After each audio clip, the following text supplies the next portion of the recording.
नमस्कार बच्चों। मैं सीमा ओझा ऑनलाइन कक्षा में आप सभी का हार्दिक स्वागत करती हूँ। हम हमारी राजनीति विज्ञान की दूसरी पुस्तक राजनीतिक सिद्धांत, इसमें हम आज हमारा अगला अध्याय पढ़ेंगे, सामाजिक न्याय। हमने पहला अध्याय पढ़ा था राजनीतिक सिद्धांत, जिसके बारे में हमने राजनीतिक सिद्धांत हमारे लिए क्यों जरूरी है, हमें क्यों पढ़ना चाहिए, इन सब के बारे में हमने पढ़ा था। आज वैसे तो इसमें स्वतंत्रता और समानता भी अध्याय है, परंतु वो आपके सिलेबस से अभी हटा दिए गए हैं। तो हम हमारे सिलेबस के अनुसार सामाजिक न्याय, जो कि आपके जोड़ा गया है, उसका अध्ययन करेंगे। आप जैसा कि इसके नाम से स्पष्ट है, सोशल जस्टिस, सामाजिक न्याय। सामाजिक, जिसमें पहला शब्द क्या आ रहा है, सामाजिक। सामाजिक मतलब समाज में रहने वाले व्यक्तियों के लिए न्याय। और न्याय मतलब जो उचित है, जो अनुचित है, उसके अनुसार जो कार्य करना, सरकार के द्वारा उसके अनुसार जो फैसला करना, वही क्या कहलाएगा, न्याय। तो आज हम सबसे पहले न्याय के शाब्दिक अर्थ को देखते हैं कि न्याय का शाब्दिक अर्थ क्या है। तो न्याय अंग्रेजी भाषा जस्टिस का हिंदी पर्याय है। न्याय को अंग्रेजी में क्या कहते हैं, जस्टिस। यह शब्द लैटिन भाषा के जस्टिसिया से बना है, जिसका अर्थ होता है जोड़ना या सम्मिलित करना। तो अगर हम न्याय का शाब्दिक अर्थ देखें तो न्याय को अंग्रेजी में जस्टिस कहते हैं, जो कि लैटिन भाषा के शब्द जस्टिसिया से बना है, जिसका शाब्दिक अर्थ क्या होता है, जोड़ना या सम्मिलित करना। अब न्याय शब्द की व्याख्या अलग अलग विचारकों ने अपने अपने ढंग से अलग अलग प्रकार से दी है। जैसे कि हम देखते हैं पश्चिमी परंपरा, तो पश्चिमी परंपरा के अंतर्गत न्याय की व्याख्या न्यायपरायण व्यक्ति के रूप में की गई है। पश्चिमी परंपरा के अनुसार न्याय क्या है कि जो न्यायपरायण व्यक्ति है, जो न्याय के अनुसार अर्थात जो उचित कार्य करता है और जो कार्य करने योग्य नहीं है उसको नहीं करता है और दूसरे के कार्य में हस्तक्षेप नहीं करता है, तो वही क्या होगा, न्याय। जहां हम प्राचीन भारतीय विचारकों के अनुसार अगर हम न्याय की अवधारणा को समझें, तो प्राचीन भारतीय विचारकों ने न्याय को धर्म से जोड़कर कर्तव्य पालन पर बल दिया है। हमारे जो प्राचीन भारतीय विचारक है, मनु है, कौटिल्य है, इन्होंने न्याय को किसके साथ में जोड़ा है, धर्म के साथ में। अर्थात जो धर्म के अनुसार कार्य करता है वो है न्याय, और प्रत्येक व्यक्ति धर्म के अनुसार आचरण करता हुआ नैतिक सिद्धांतों का और अपने कर्तव्यों का अगर वो पालन करता है तो वही क्या कहलाएगा, न्याय।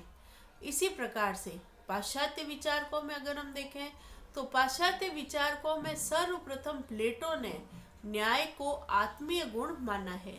पाश्चात्य विचारकों में प्लेटो ने बताया है कि न्याय क्या है, मनुष्य का आत्मीय गुण है, अर्थात मनुष्य के आत्मा में निवास करने वाला यह गुण है।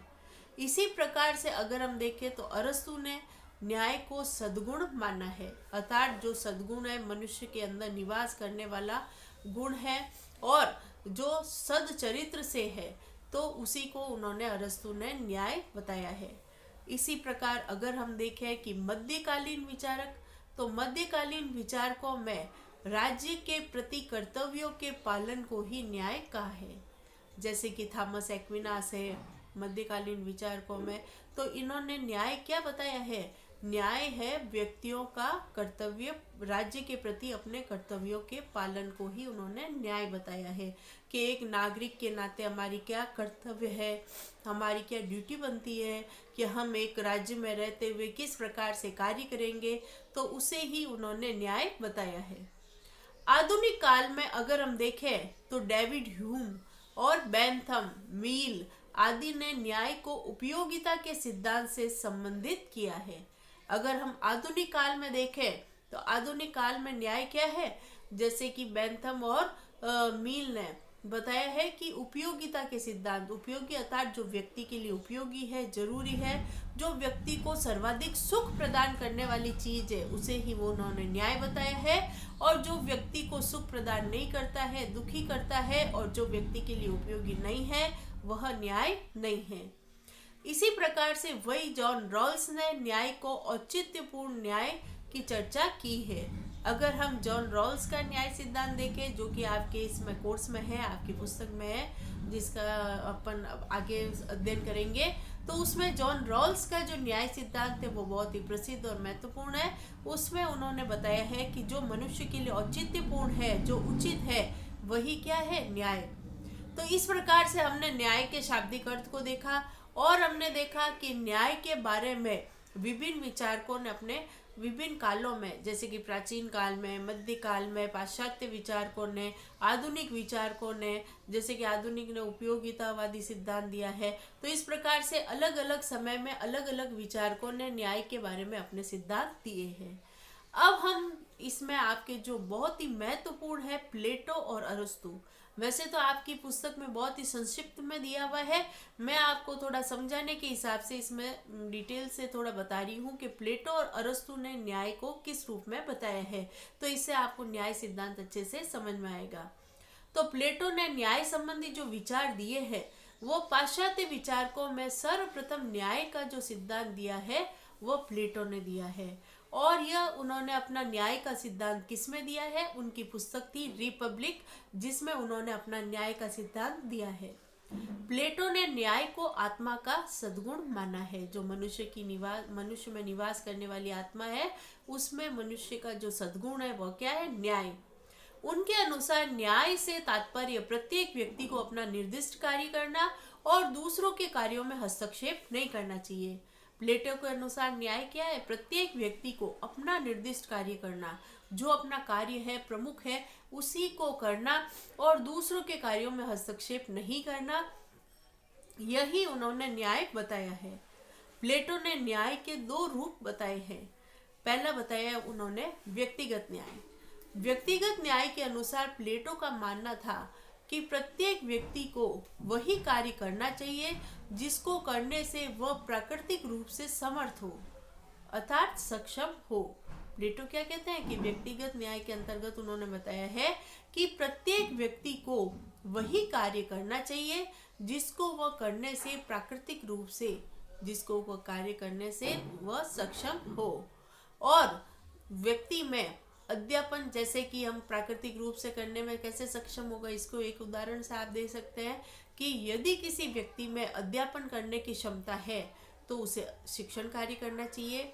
इसी प्रकार से अगर किसी व्यक्ति के अंतर्गत सीमाओं की रक्षा करने की साहस है तो उसको सैनिक कार्य करना चाहिए।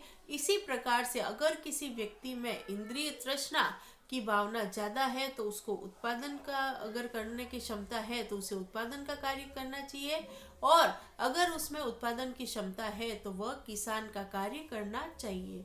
तो इस प्रकार से व्यक्तिगत न्याय मतलब व्यक्ति जिस कार्य में सक्षम है, व्यक्ति को जो कार्य अच्छी प्रकार से कर सकता है, व्यक्ति को वही कार्य करना चाहिए। दूसरा प्लेटो ने बताया है सामाजिक न्याय। इसमें उन्होंने प्लेटो की मान्यता थी कि मानवीय आत्मा में 3 तत्व पाए जाते हैं। उन्होंने बताया कि मनुष्य की जो आत्मा है उसमें 3 तत्व पाए जाते हैं, तृष्णा, शौर्य और बुद्धि। और इन तीनों ही तत्वों की मात्रा के अनुसार ही वह राज्य और समाज में 3 वर्ग स्थापित करता है। उन्होंने बताया कि जो साहस है, तृष्णा है, शौर्य है, तो उसके अनुसार जो व्यक्ति के अंदर जो तत्व ज़्यादा पाया जाएगा उसी के अनुसार व्यक्ति क्या करेगा, वह कार्य करेगा। अगर व्यक्ति के अंदर शौर्य तत्व अधिक है तो वह सैनिक का कार्य करेगा।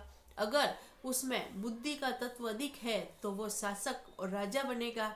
और इसी प्रकार से अगर किसी व्यक्ति की आत्मा के अंतर्गत तृष्णा अधिक है, इंद्रिय तृष्णा का तत्व अधिक पाया जाता है, तो वो क्या करेगा, उत्पादन का कार्य करेगा, व्यापारी का कार्य करेगा। इस प्रकार से इन तीनों ही तत्वों के अनुसार समाज में 3 वर्ग उन्होंने स्थापित किए थे। एक तो शासक वर्ग, दूसरा सैनिक वर्ग और तीसरा उत्पादक वर्ग।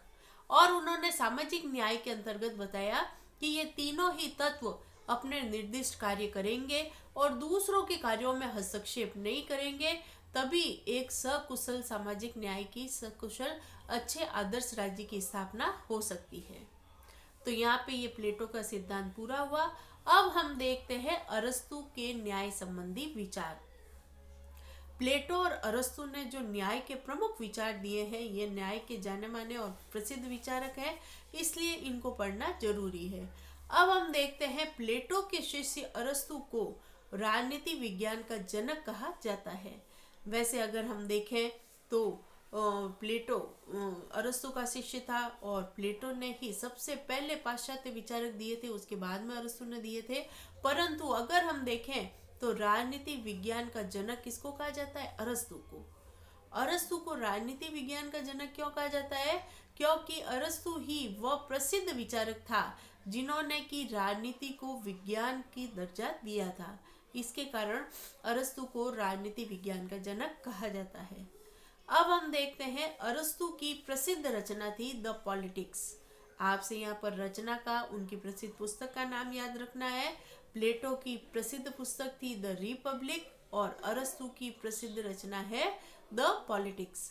तो अरस्तु ने जो अपने न्याय संबंधी विचार दिए थे, उन्होंने वह अपनी प्रसिद्ध एक कृति थी, पुस्तक थी, जिसमें पॉलिटिक्स, उसमें उन्होंने न्याय संबंधी विचार एथिक्स में दिए थे। अरस्तु ने अपने न्याय संबंधी जो विचार दिए हैं, उसमें उन्होंने न्याय को दो रूपों में प्रस्तुत किया है। उन्होंने न्याय के प्रमुख रूप से दो रूप बताए हैं। पहला उन्होंने बताया है वितरणात्मक न्याय। वितरणात्मक और समानुपातिक न्याय, इन दो न्याय की उन्होंने चर्चा की है। इस सिद्धांत के अनुसार, अरस्तु के अनुसार, राज्य द्वारा पद, सम्मान और पुरस्कार का वितरण व्यक्ति की योग्यता और राज्य के प्रति की गई सेवा के अनुपात में किया जाना चाहिए। अरस्तु क्या कहते हैं वितरणात्मक न्याय में, कि किसी भी व्यक्ति को न्याय मिलना चाहिए, तो वो न्याय कब मिलना चाहिए कि उसको पद है, सम्मान है, पुरस्कार है, इन सब का वितरण कैसे किया जाना चाहिए? व्यक्ति की एक तो योग्यता के अनुसार, और वह व्यक्ति अपनी राज्य के प्रति कितनी सेवा देता है, राज्य के प्रति अपने कितने कर्तव्य पालन करता है, उसके अनुसार उनको पद, सम्मान और पुरस्कार का वितरण किया जाना चाहिए। दूसरा उन्होंने बताया कि पद, सम्मान, पुरस्कार, धन संपदा आदि का वितरण अंक गणितीय अनुपात से नहीं किया जाकर किससे किया जाना चाहिए? रेखा गणितीय अनुपात से किया जाना चाहिए। इसमें इसका अर्थ क्या हो जाएगा? इसमें सबको बराबर हिस्सा नहीं मिलना चाहिए, बल्कि प्रत्येक को अपनी योग्यता के अनुसार ही और उन्हीं लोगों के हाथ में शासन की बागडोर सौंपी जानी चाहिए जिसमें शासन करने की योग्यता और क्षमता है। वो कह रहे हैं, वही बात आ गई, पहली वाली बात ही, कि पद, सम्मान, पुरस्कार और धन संपदा का वितरण व्यक्ति की योग्यता के अनुसार होना चाहिए, और राज्य में वह कितनी अपनी सेवा दे रहा है, राज्य में कितना कर्तव्य पालन कर रहा है, उसके अनुसार किया जाना चाहिए। और इसमें व्यक्ति को व्यक्तिगत योग्यता का ध्यान में रखना बहुत ही जरूरी है। अब हम देखते हैं दूसरा इसमें उन्होंने दिया था सुधारात्मक न्याय। सुधारात्मक न्याय से अरस्तु का तात्पर्य है कि नागरिकों के आपसी संबंधों के नियमन से है। मतलब कि एक अगर राज्य में विभिन्न नागरिक रहते हैं तो उनके आपसी संबंध कैसे होने चाहिए। इसमें उन्होंने बताया है कि राज्य ऐसी व्यवस्था करेगा जहां पर नागरिकों के आपसी संबंध नियमित हो। वितरणात्मक न्याय के द्वारा जो प्राप्त अधिकार लोगों को सम्मान, पद, पुरस्कार दिए जाते हैं, एक दूसरे के अधिकारों की रक्षा करें लोग और दूसरों के अधिकारों का उल्लंघन न करें। मतलब कि वितरणात्मक न्याय में जो भी व्यक्तियों को अधिकार है, सम्मान है, पुरस्कार है आदि सब दिए जाते हैं, तो व्यक्ति को ये सब जब सम्मान, पुरस्कार आदि का वितरण किया जाता है, तो व्यक्ति को इन सम्मान, पुरस्कार के साथ में एक चीज का ध्यान रखना जरूरी है। वह क्या है कि व्यक्ति को एक दूसरे के अधिकारों की रक्षा करनी चाहिए और एक दूसरे के अधिकारों की रक्षा के साथ में सम्मान करना चाहिए और दूसरों के अधिकारों का उल्लंघन नहीं करना चाहिए। अगर कोई नागरिक उनका उल्लंघन करता है तो राज्य क्या करता है? दंड की व्यवस्था करता है। तो सुधारात्मक न्याय में यही बताया है कि वितरणात्मक न्याय से जो व्यक्ति को धन, संपदा, सम्मान, पुरस्कार मिलता है, तो सुधारात्मक न्याय में व्यक्ति को दूसरों के अधिकारों का सम्मान और सुरक्षा करनी चाहिए और दूसरों के अधिकारों का उल्लंघन नहीं करना चाहिए। अगर व्यक्ति दूसरों के अधिकारों का उल्लंघन करेगा तो राज्य द्वारा दंड की व्यवस्था होगी। सुधारात्मक न्याय राज्य का उत्तरदायित्व है और वह व्यक्ति के जीवन, संपत्ति, सम्मान और स्वतंत्रता की रक्षा करता है। सुधारात्मक न्याय में राज्य का भी उत्तरदायित्व सुनिश्चित किया गया है और इसमें यह उत्तरदायित्व बताया गया है कि राज्य का भी यह उत्तरदायित्व बनता है कि वह व्यक्ति के जीवन की, संपत्ति की, सम्मान की और स्वतंत्रता की रक्षा करे। तो इस प्रकार से हमने यहाँ तक प्लेटो और अरस्तु को पढ़ा, न्याय का शाब्दिक अर्थ जाना और हमने देखा कि प्लेटो ने न्याय के संबंध में 2 विचार दिए थे और अरस्तु ने भी न्याय के संबंध में 2 विचार दिए हैं। अब हम न्याय के संबंध में जो हमारा टॉपिक है सामाजिक न्याय, उसके संबंध में हम आगे देखते हैं। 3 सिद्धांत प्रचलित है। सामाजिक न्याय।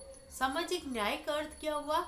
एक समाज में रहने वाले सभी व्यक्ति धर्म, जाति, लिंग, जन्म स्थान और नागरिकता, इसके आधार पर व्यक्ति के बीच में भेदभाव न हो। सरकार के द्वारा सबके साथ में न्याय का अधिकार का प्रयोग किया जाए, सबके साथ न्याय किया जाए, किसी के साथ में न्याय के संबंध में भेदभाव न हो। आपने देखा होगा हमारे न्यायालय के अंदर न्याय की जो देवी है, जिनके हाथ में तराजू लिए हुए खड़ी है, उनके आंखों पे पट्टी बंदी होती है। वो किस चीज को दर्शाता है? वह इस चीज को दर्शाता है कि आंखों की देवी के आंखों की जो न्याय की देवी है, उनके आंखों पर पट्टी बंदी है, वह निष्पक्ष है।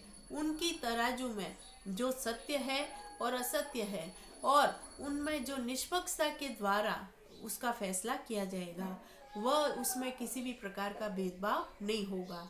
यहाँ पर इसका अर्थ ही यह है।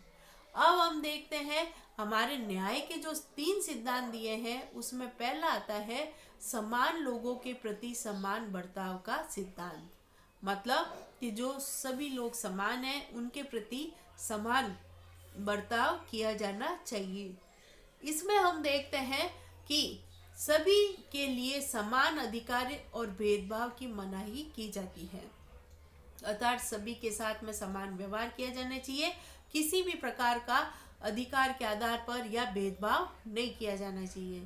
नागरिकों को उनके वर्ग, जाति, नस्ल, लिंग, जन्म स्थान आदि के आधार पर ही नहीं, बल्कि उनके काम और कार्यकलाप के आधार पर भी जांचा जाना चाहिए। अर्थात व्यक्ति के बीच में अगर हम भेदभाव करते हैं तो वो जाति, लिंग, जन्म स्थान के आधार पर, और व्यक्ति जो भी कार्य करता है तो उसको कार्य के आधार पर भी, उसके क्रियाकलाप के आधार पर भी उसमें भेदभाव नहीं किया जाना चाहिए। अगर भिन्न जातियों के 2 व्यक्ति एक ही काम कर रहे हैं और उन्हें समान पारिश्रमिक मिलना चाहिए। समान लोगों के प्रति समान बर्ताव का सिद्धांत क्या कहता है कि अगर भिन्न भिन्न जातियों के लोग, अगर अपन देख ले कि एक तो उच्च वर्ग का है व्यक्ति और एक निम्न वर्ग का व्यक्ति है, और जाति के आधार पर कोई वैश्य है, कोई शूद्र है, कोई ब्राह्मण है, इसके आधार पर अगर हम भेदभाव करते हैं और उनको समान पारिश्रमिक नहीं देते हैं तो वह सामाजिक न्याय नहीं होगा। जैसे इसमें एक उदाहरण से बताया है, जैसे वह पत्थर तोड़ने वाला या पिज्जा बांटने वाला हो तो उन्हें समान पारिश्रमिक मिलना चाहिए। मतलब कि अगर भिन्न भिन्न जातियों के कोई व्यक्ति है और एक व्यक्ति तो पत्थर तोड़ने का काम कर रहा है और दूसरा उसी जाति का व्यक्ति पिज्जा बांटने का काम कर रहा है, तो उनको समान पारिश्रमिक मिलना चाहिए। उसमें पारिश्रमिक में किसी प्रकार का भेदभाव नहीं होना चाहिए।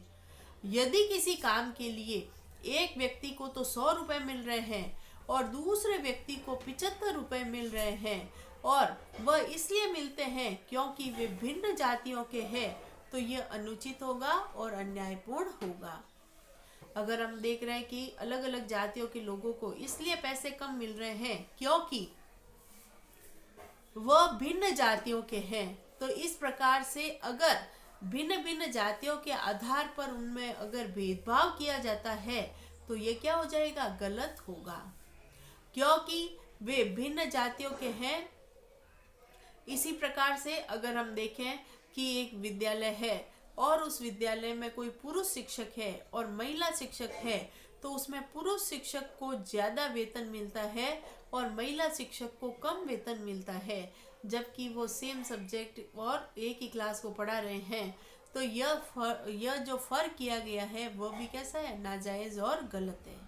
इस प्रकार से ये जो समान बर्ताव का सिद्धांत है, इसके अंतर्गत यह बताया गया है कि सामाजिक न्याय की प्राप्ति कब होगी, जबकि समान कार्य के लिए समान वेतन मिलेगा, चाहे वह पुरुष हो, चाहे वह स्त्री हो, चाहे वह एक ही जाति के लोग हो, चाहे वो अलग अलग कार्य करते हो, परंतु उनको समान कार्य के लिए समान वेतन मिलना चाहिए। दूसरा हमारा न्याय का सिद्धांत आता है समानुपातिक न्याय।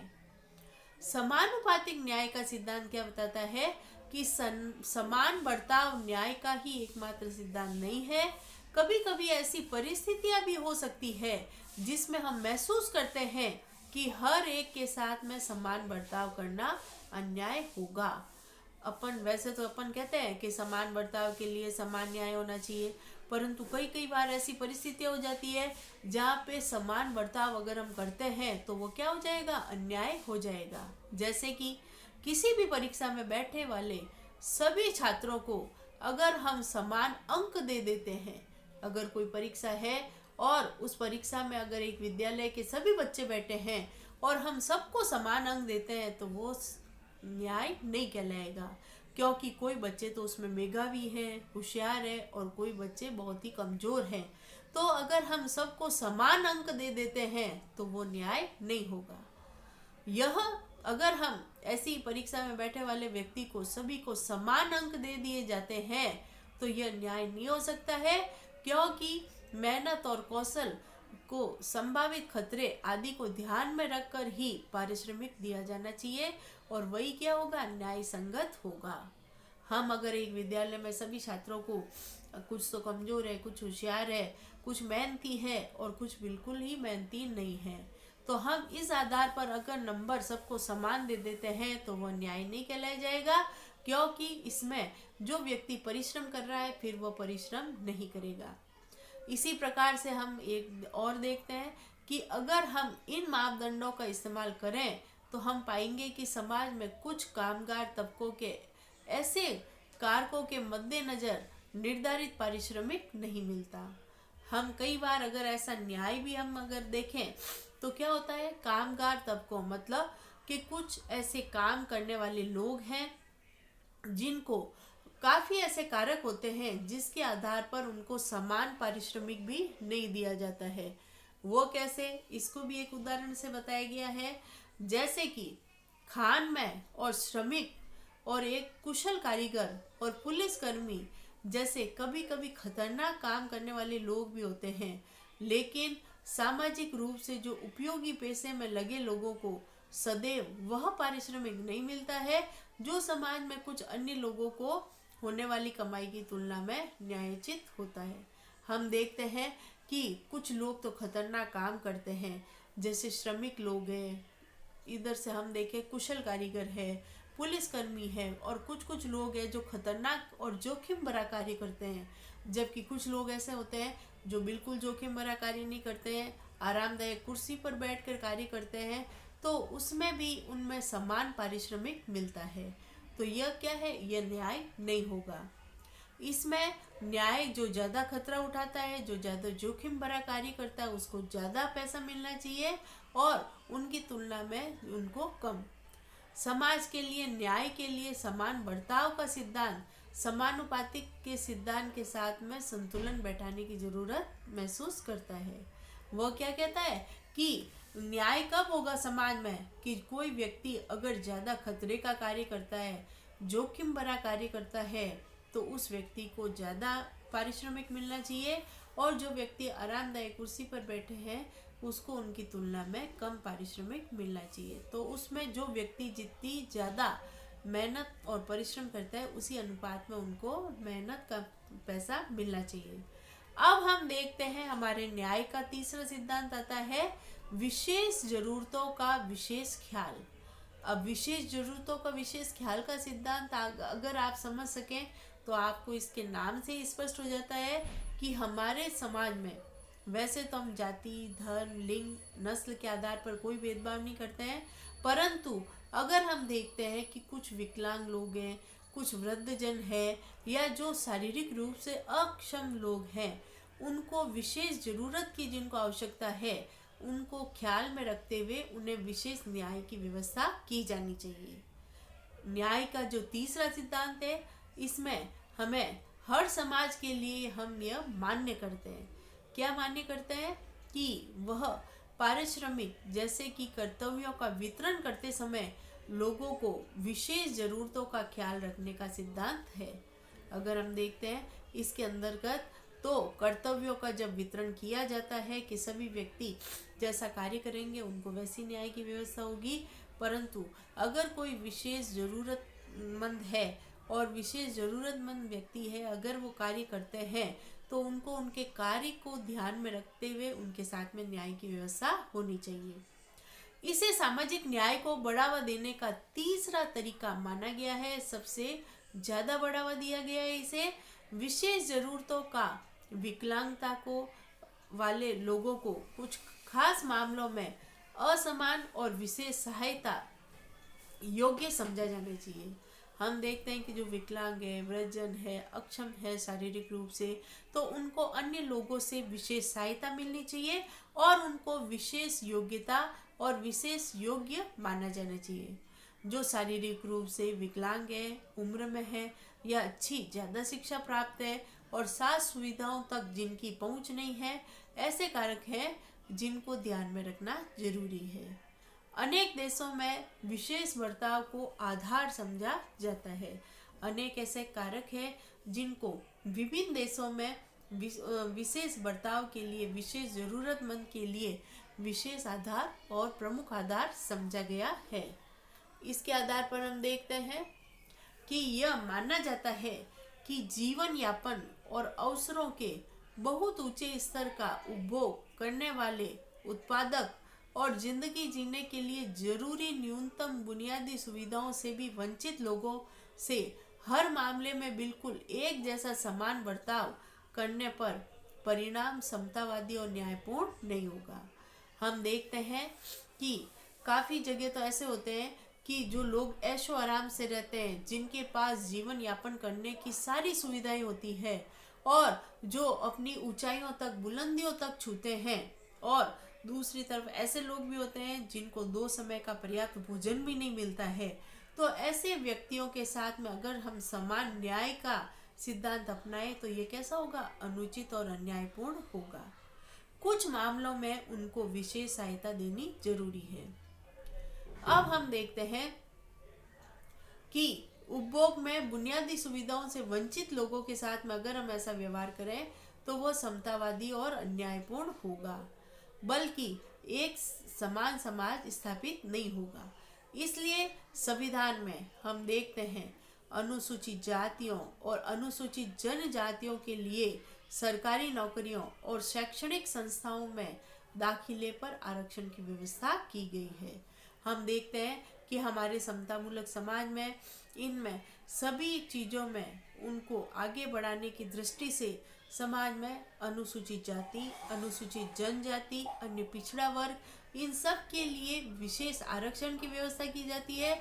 इसी प्रकार से बड़ी बड़ी स्कूलों में उनकी शिक्षा के लिए, उनके शैक्षिक स्तर को ऊंचा उठाने के लिए विद्यालयों में विशेष आरक्षण की व्यवस्था की गई है, ताकि इन वंचित वर्ग को समाज में अन्य वर्गों के समकक्ष खड़ा किया जा सके।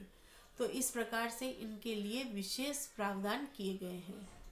न्याय के अंतर्गत विशेष जरूरतों का विशेष ख्याल के अंतर्गत हम देखते हैं कि विकलांग है वह विशेष आवश्यकता वाले व्यक्तियों को उनकी ज़रूरतों का ध्यान में रखा जाना जरूरी है।